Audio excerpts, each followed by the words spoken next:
Hey everybody, it's Kara, the girl from TikTok who talks about ships and TV shows and is just insane. I'm actually insane. Most of you probably know me from Buddy because Buddy is what I talk about most of the time. 911 Buddy. I mean, this doesn't change a thing between us. Eddie Diaz. Like, I am insane. Like, and that's not an exaggeration. And my chair is squeaking and I don't know what to do about it. And you guys are just gonna have to deal with that.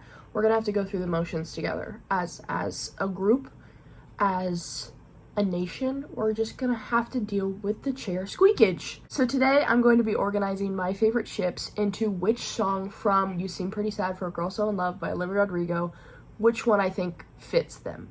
So I'm gonna pick a song for each one of my favorite ships. And we're gonna do this together. I have figured out 4 of the songs, I'm pretty sure. I think.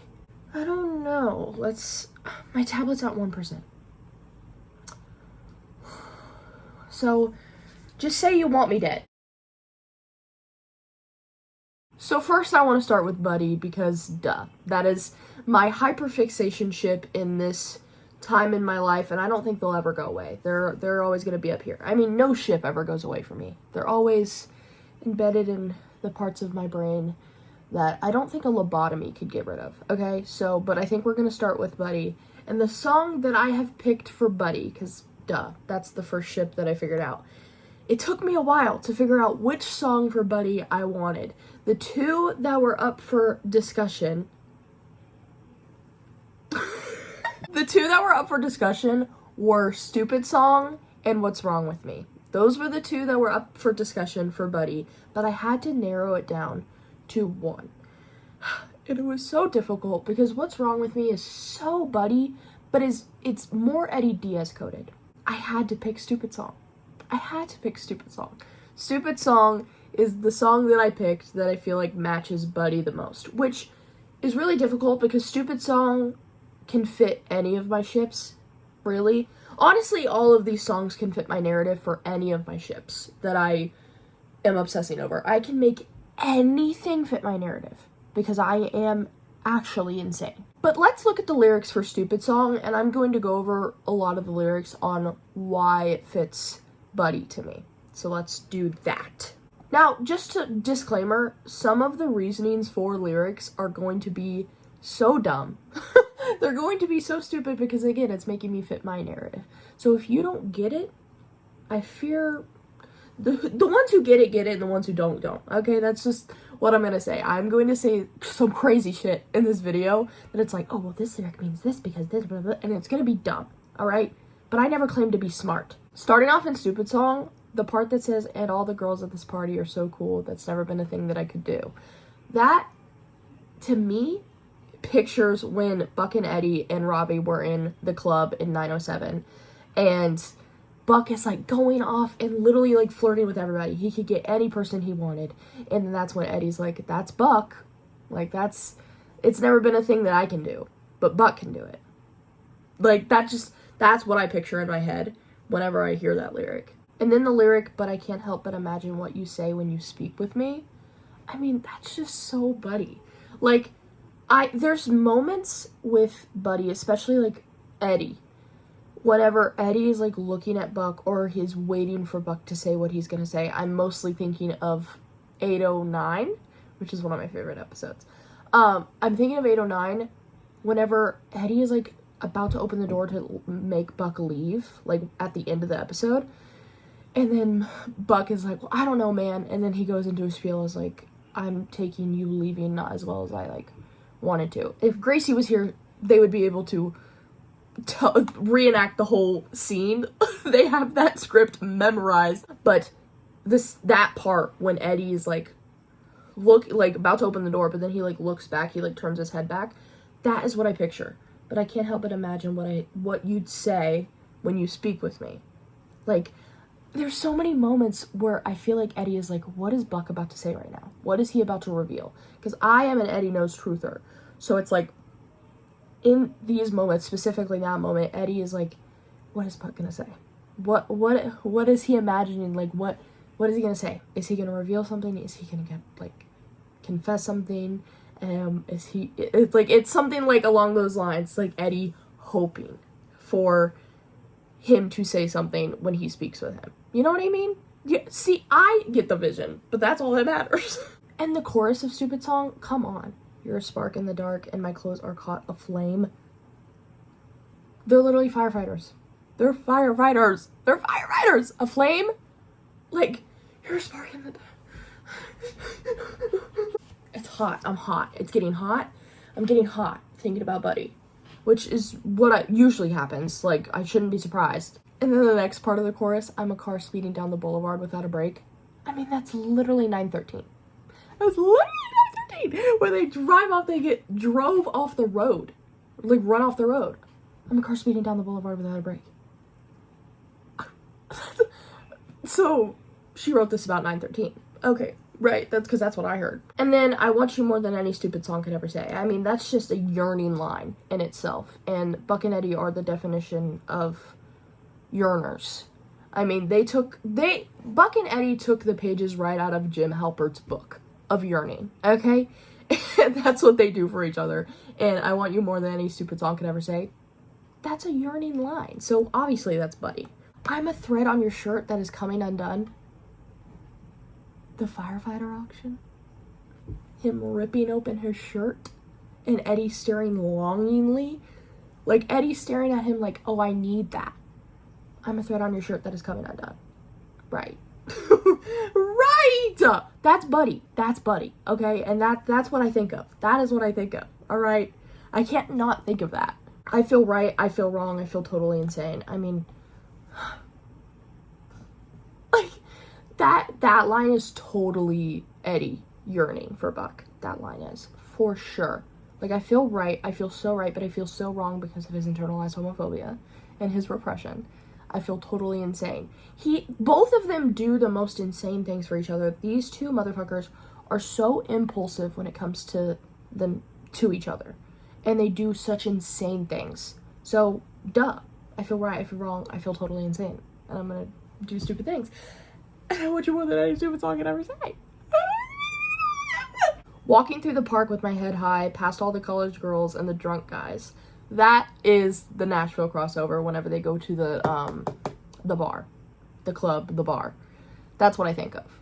I think of that scene. I don't know why, that's what I think of. Or the club scene in 907. Anything where... No. Oh, bitch. No. I think of the bachelor party. Wait, can we go back up to the... Which line was the one... Wait a damn second. Wait a damn second. All the girls at this party are so cool. No, that's more of like the club in 907.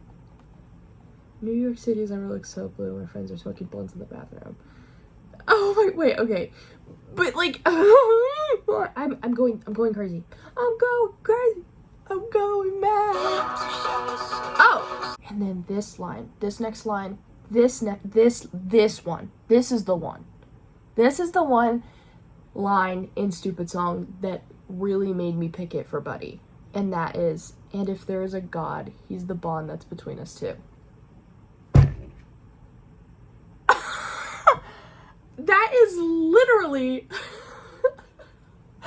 That is literally when Abuela told Eddie, like, she, like, touched his heart and was like, God is love. Like, you'll feel God in those places. Like, you haven't found the right place. You haven't...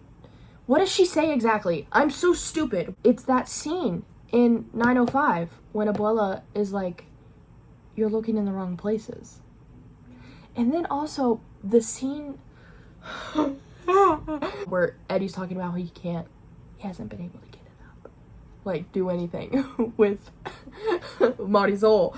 And that conversation where Eddie asks Buck, is like, were your family religious? And he's like, I don't know what religion he says. And he's like, so no. Again, like, Buck doesn't necessarily believe in God. And then Eddie struggles with his relationship with God. And then that moment with Abuela, where she's like, you're just not looking in the right places. And if there is a God, he's the one that's between us too. Like, that's insane. That is the line that made me pick this song for Buddy. It's insane work. This is the part. 7 nights alone in a skipped meal. I'm sleeping in my dress and my high heels. I'm sleeping in my dress and my high heels. They fall asleep in their costumes that they wore to the bachelor party, to Chim's bachelor party. That's the line I was thinking of. I knew it was in here somewhere. This is Buddy's song. This is Buddy's song. Those are like main reasons on why I picked Stupid Song for Buddy. That is the song that I picked for Buddy, and I think I slayed. I think I slayed. The next ship that I'm going to pick a song for, that I've actually already picked. There's a few that I've already picked out before I started filming this, and that is Bakudeku.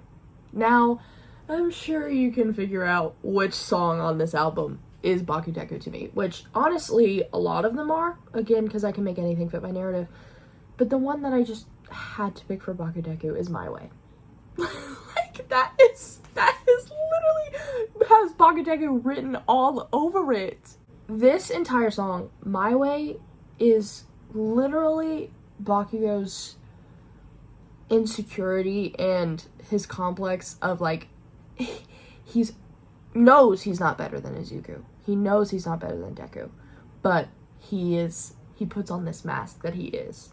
It's like, you damn nerd, and, like, always picking on him and trying to surpass him. This competition, it's like, I am way better than you. Like, it's my way. Like, and the fact that it's getting to him. Like, the parts is, he's with me, like, obviously, but you linger in the air just like a bad perfume. It's getting to me embarrassingly. Like, it's getting to Bakugo, especially when Izuku comes to UA, goes to UA, has powers, has one for all, and Bakugo's like, hey, what? That was, no. I was already obsessed with you before, and I was like, I'm better than you because you're quirkless, but now you have a quirk, and you've been hiding it from me? Oh, so now I'm gonna be even more obsessed. And here's the part where the girl gets pissed, and the girl is me. Did you get that hit? Like, he gets pissed when he finds out Izuku has powers. I do switch around saying Izuku or Deku or Bakugo, Katsuki, Kachan. I will switch it around. I can never pick what I want to call them. That's just, y'all are just gonna have to deal with it. You're in my way now. Don't go where you don't belong. That's literally Bakudeku. That's Bakugo's like, you're in my way. You're in my way. Like, I'm better than you, even though he knows he's not, and he's actually obsessed with him. He's actually, Yearner Bakugo is real to me. And no one can tell me otherwise, and this song is all about it to me.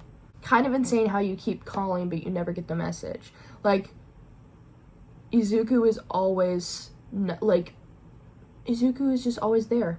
He's not, no matter how much Bakugo pushes him away and tries to act like he hates him, Izuku knows it's not true. He knows it's not true.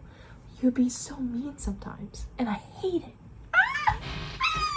My chair's squeaking. But yeah, like, you keep calling, but you never get the message. Like, Bakugo's like, why?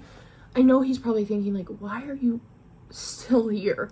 Like, why do you still want me in your life so badly? After all of the shitty things that I would do and say. But Izuku, like, knows no matter how much Bakugo, he knows that that's not really Bakugo. And it's everything to me. My Way is insane. You could also take My Way as when Monoma, like, insults Bakugo, and then Izuku gets mad and he, like, one of his other quirks comes out. One of the other vestiges of One for All comes out. Like, you can see it in that way of Izuku caring so much about Bakugo that he is saying to Monoma, you're in my way now. Like, you're in my way now. Don't go where you don't belong. Meaning, don't talk about Bakugo like that. He said, I don't play about my man. Don't go there. Nah, bitch. Nah. The bridge. So where'd you get that confidence from? Last time that I checked, I won. Let me be direct. Just stop. You're being fucking weird. You know what I think of when I hear that part? And this isn't technically canon at all. Like, this is an edit that was made, and it's like a joke in the My Hero fandom, Bakudeku fandom. is in that one episode when Bakugo and Deku have to like team up against All Might when they're training for that part, and then Deku comes back, he's like, I'm sick of your shit. I think of that.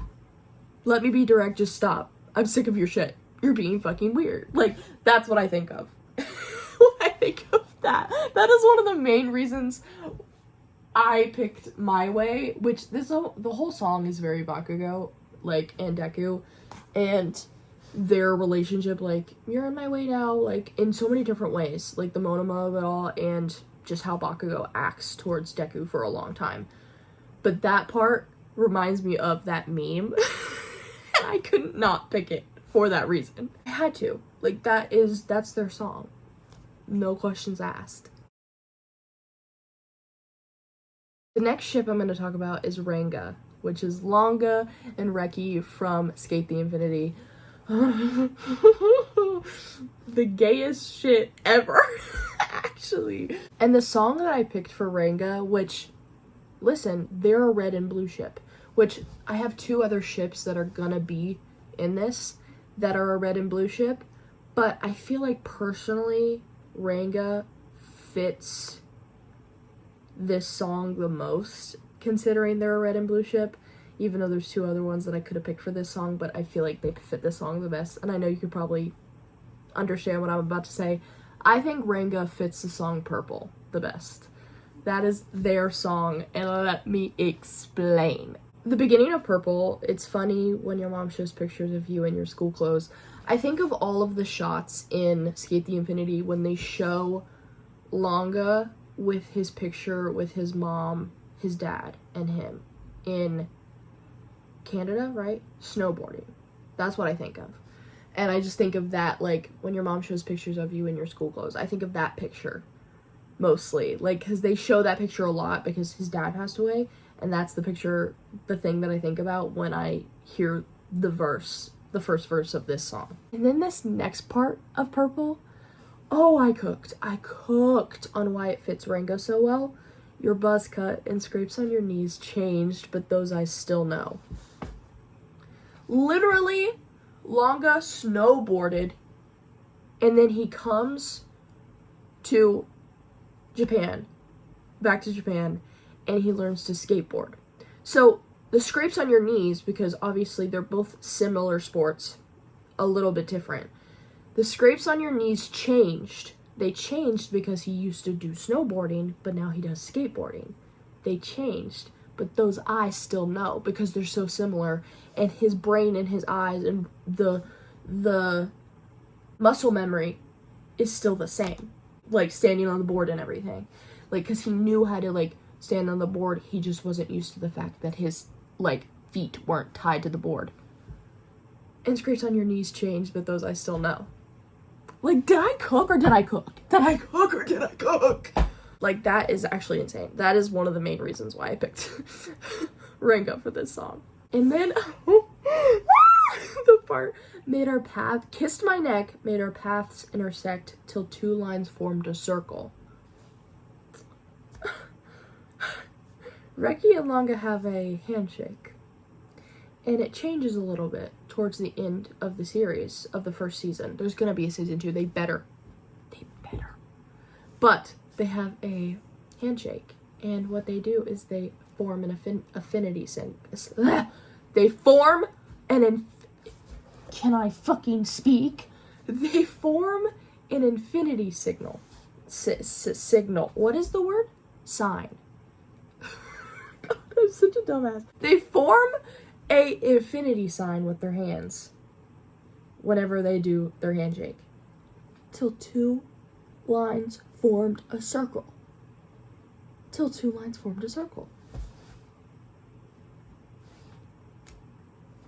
Right. Because I'm a genius. And then obviously, because they're a red and blue ship, and I melt with you, you're red and my blue. Now I see the world in purple. Like, they're a red and blue ship. Longa's blue, Reki's red. Mix them together, purple. Okay, so duh. And then, the part of the song when it starts to get, like, sadder in purple. Now a toothbrush, a coat, and pair of shoes all come in doubles. And we fight over who I'm hanging out with. like a real couple. Okay, they get so close, Reki and Longa. They get so close. They are doing the same thing always, right? And then it gets to a point when Adam, fuck that bitch, comes and he's racing these competitions, the skateboarding competitions. And Reki goes up against Adam and literally almost freaking dies. Like, breaks an arm. Like, he literally gets so injured because Adam's a fucking insane, crazy bitch. And we fight over who I'm hanging out with like a real couple. Obviously, Reki doesn't want Longa to go against Adam. He doesn't want Longa to have anything to do with that, with Adam. So they get into a fight. That is what starts... That's not technically the ultimate part of the fight, but that is part of their fight because they have a divorce arc in this show. But fight over who I'm hanging out with like a real couple because Longa loves skateboarding so much. And Reki, my love of skateboarding. But Longa loves skateboarding so much. So he wants to go up against Adam because he just is like, he craves it. He craves that feeling. And so, but Reki obviously gets mad and he's like, you already decided that you were going to do it, even though you promised me you wouldn't. So obviously that line fits that part. And then, it's crazy. I had big dreams till I tied myself to you. Now I'm all consumed.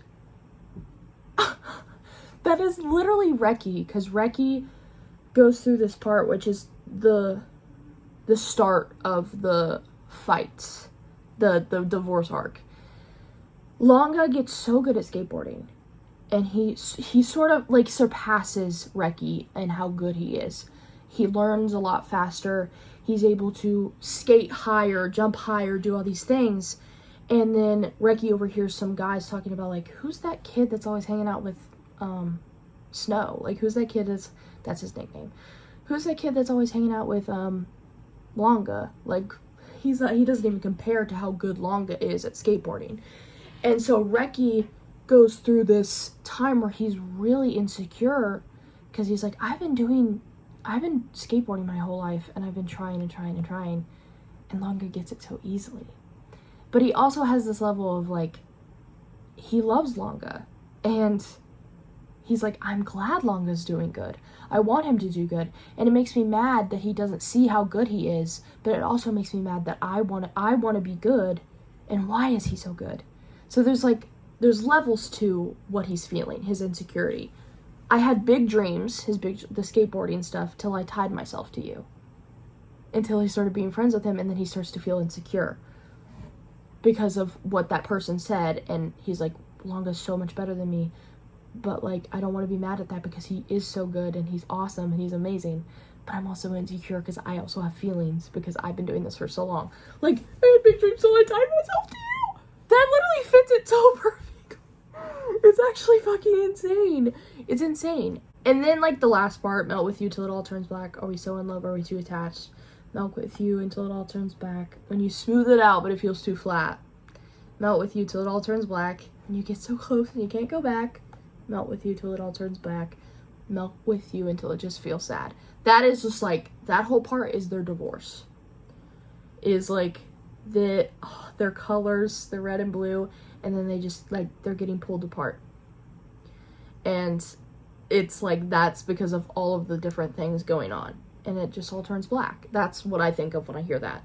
So this song is so Ranga to me, and it will never not be Ranga. Like, there was 2 other ships, Clance and Merthyr, that I could have put for this because they're also a red and blue ship, but I had to put Ranga because I just felt like it made more sense in my head.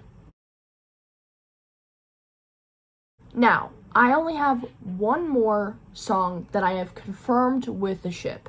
All of the rest are up in the air. But the next ship that I'm going to be talking about is Merthyr. Merlin and Arthur from the show Merlin.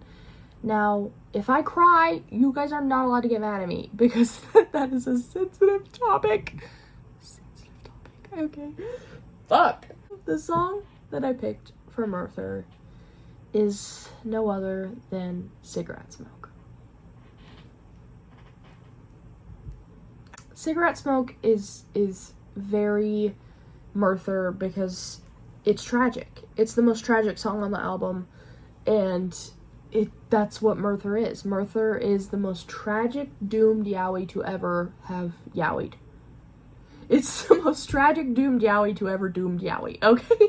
And no one can fight with me on that.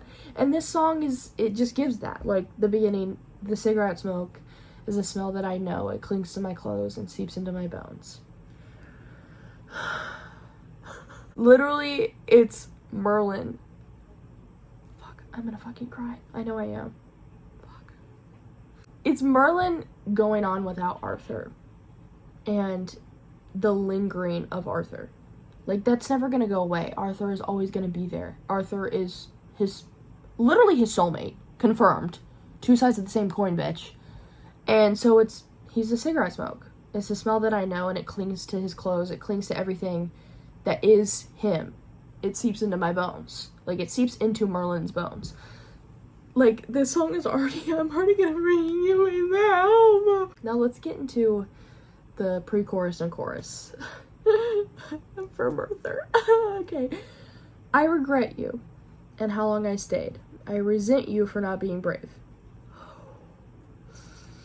This can go so many number of ways. It's Merlin regretting things that he could have done differently to save Arthur's life. Like, I regret you and how long I stayed. Like, he probably also is thinking, when he loses Arthur, there's probably that level where he thinks, like, why did I do this to myself? Why did I come to Camelot? Why did I listen to the dragon? Why did I do all these things and get attached? Why? Because this wouldn't be happening right now. I wouldn't be going through this pain of losing Arthur if I had just stayed the fuck away, if I had just left. If I had just let things happen. If I hadn't tried so hard to prevent things. And then I resent you for not being brave. It's like, because magic was outlawed, so that could be a level of Merlin thinking with his time with Arthur, like, why couldn't you just let magic be free? Like, why couldn't you just let these people live? And which there's a reasons why he didn't. Don't play. But there's definitely that level, even when you love someone, the way Merlin loved Arthur, he probably still was like, why can't you just stray away from what your father embedded into your brain? Because, like, he's not in Arthur's shoes. He's of magic. So he's obviously like, why can't you just let it happen? Why can't you just let people with magic have magic and magic not be outlawed? You know what I mean? So I resent you for not being brave. That, like, Now, the part, tell me something honest so the memories turn dark. You said that I made loving look easy till I made it hard. I was trying to figure out what these lines fit with Merthyr because I wanted to make it work. I was tempted to just skip over it because I do that with some of the lines if I just can't figure out why it fits. But this is like one of the main parts of the song, and I was like, I need to make it fit with Merthyr, and I think I found a way, and if it doesn't make sense to you, it makes sense to me, and that's all that matters. So, tell me something honest so the memories turn dark. I think of all the times when Arthur was trying to get the truth out of Merlin. Specifically, the scene I think of when Arthur's like, Merlin, you couldn't keep a secret if your life depended on it. And then Merlin says, you would be surprised. And then that's when Arthur's like, what is that supposed to mean? And then Merlin's like, nothing. Like, there was a lot of times like that where Arthur like was like, wait, is there something you need to tell me? Tell me something honest. So the memories turn dark. Like, that line is what I think of, is all the times that Arthur was like, please. Like, because Arthur had these times in the show, like, throughout the whole show, he would trust people. And he would want help, you know? And then, oh, I'm gonna cry. God, I love Arthur Pendragon so much. But he would want help. And then he would get betrayed, and something would get revealed, and they were against him, or he was lied to. So it was like, tell me something honest so the memories turn dark. Tell me something honest, Merlin. Tell me the truth now, so all of the memories of all the people that have betrayed me can turn dark. just, like, tell me, because I love you enough. Like, I love you so much that whatever you have to tell me isn't going to change anything. But make all the memories of the people that have betrayed me, who have lied to me, turn dark if you just tell me something honest now. That's what I think of. Oh, bitch. Now, the part where it's like, you said that I made loving look easy till I made it hard. What my brain pictures when I hear that, you said that I made loving look easy till I made it hard, I think of the last episode when Merlin tells Arthur that he has magic, that he's a sorcerer. That's what I think of. It's like, I don't even know how to articulate it, how to say it in a way. But it's like, you made it so easy, Arthur. Like, you made me loving you so easy. And you always, even though, like, obviously, they would bullshit around and act like they didn't like each other and all these things. But then he tells Arthur, and Arthur does have this moment where he's like, leave me, you know, because he's processing. And he's like, and then I can just imagine Merlin's like, till I made it hard. I made it difficult. I fucked up by telling him. You know what I mean? Oh, I think that's what I think of for sure. And then the next part, give me back my time and I'll give you back your heart. Yeah, fuck off. There's nothing that, oh, I'm gonna cry. And my chair's squeaking. I'm gonna cry and my chair's gonna be squeaking. Give me back my time and I'll give you back your heart. Merlin, because the way I interpret Merlin is, like, the show and in itself, is that there was nothing that Merlin could have done to keep Arthur from dying. So, give me back my time and I'll give you back your heart. I'll save Arthur. But there's no way he could have. There's nothing he can do to keep Arthur alive. There's nothing he could have done to keep Arthur alive. And there's nothing he can do to bring Arthur back. So, obviously, he can't get back the time because he can't get back Arthur. Like, he can't keep Arthur alive. That's so... Fuck. That's... And then I thought that we played the perfect couple till you didn't want the part. That's just... To me, I think of Arthur dying. You know, it was perfect for all of 8 to 10 years. It's in that range that they knew each other, that they were with each other. Till you didn't want the part. And it wasn't even Arthur's fault, but he dies. You know, it's like, oh my god, I hate that fucking show. And then some nights can be so fucking lonely. Like, that's just Merlin having to live life without Arthur. Him waiting for Arthur. The part, but it's better than begging for you to stand up for me, honeybee. That is also with, like, the magic stuff. Like, Merlin thinking throughout the whole show that he can't tell Arthur because he would think that Arthur would... I don't think Merlin ever thought that Arthur would... Maybe in the beginning, but I don't think throughout the whole show that he thought Arthur would ever kill him or sentence him to death, but I think he would send him away. Right? And so it's like Merlin's brain, like, I can't tell Arthur that I have magic because he wouldn't stick up for me. It wouldn't change anything. He probably had those thoughts, right? And so it's better than begging for you to stand up for me. That's what I think of. God, I literally hate this. No, I literally hate this. Why am I doing this to myself? Why did I choose to do this? I could stop. Like, I could stop, but I'm not going to. I regret you and what I let slide. Again, it's another thing, like, why it's... okay, it's literally Merlin, like, why did I let all of these, like, there was so many times, especially in, like, seasons 4 and 5, it got to the point where Merlin was just trying to save Arthur. He didn't even care about magic being free. He did not care. His love for Arthur and their love for each other is what he cared about. He's like, I regret you because you're dead. You fucking died and I couldn't stop it. And why did I let all that stuff slide? I could have just figured out a way for magic to be free. You know what I mean? That's what I think of. And then I resent you for taking her side. I mean, that can be interpreted in the first parts of the show with his father, taking his father's side on with the magic stuff. You know what I mean? Now, before anybody says it, Arthur can do no wrong, actually. He was corrupted by his father and how he grew up. Obviously, he's going to have vengeance towards magic because all he has known is that magic hurts people. Like, over the show, he sees that it can heal and that it's good. But he has lapses because he sees all of his family died of magic. And his sister is using magic for evil. Obviously, he's gonna have lapses when thinking about magic. So, don't even think that I am not an Arthur Pendragon. That is my man. Like, I would protect him with... Like, get behind me. He is my character, okay? And then, the bridge of Cigarette Smoke.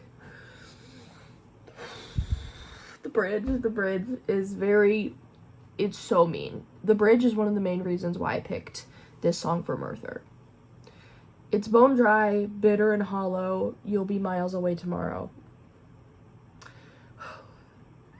That's so mean. It's bone dry, bitter and hollow. Everything's bitter. It's all bitter because Arthur's gone. All of these years trying to find ways to keep Arthur from dying, to magic to be free, for him to be king, for everything to be fixed. It's bitter. It's hollow. It's nothing. You know, it's bone dry. And then you'll be miles away tomorrow. When I hear that, I just think of... I just think of Merlin sending Arthur into the Lake of Avalon in the boat. Like, when he does the spell and he sends his boat into the Lake of Avalon, like, you'll be miles away tomorrow, like him just drifting off into the lake.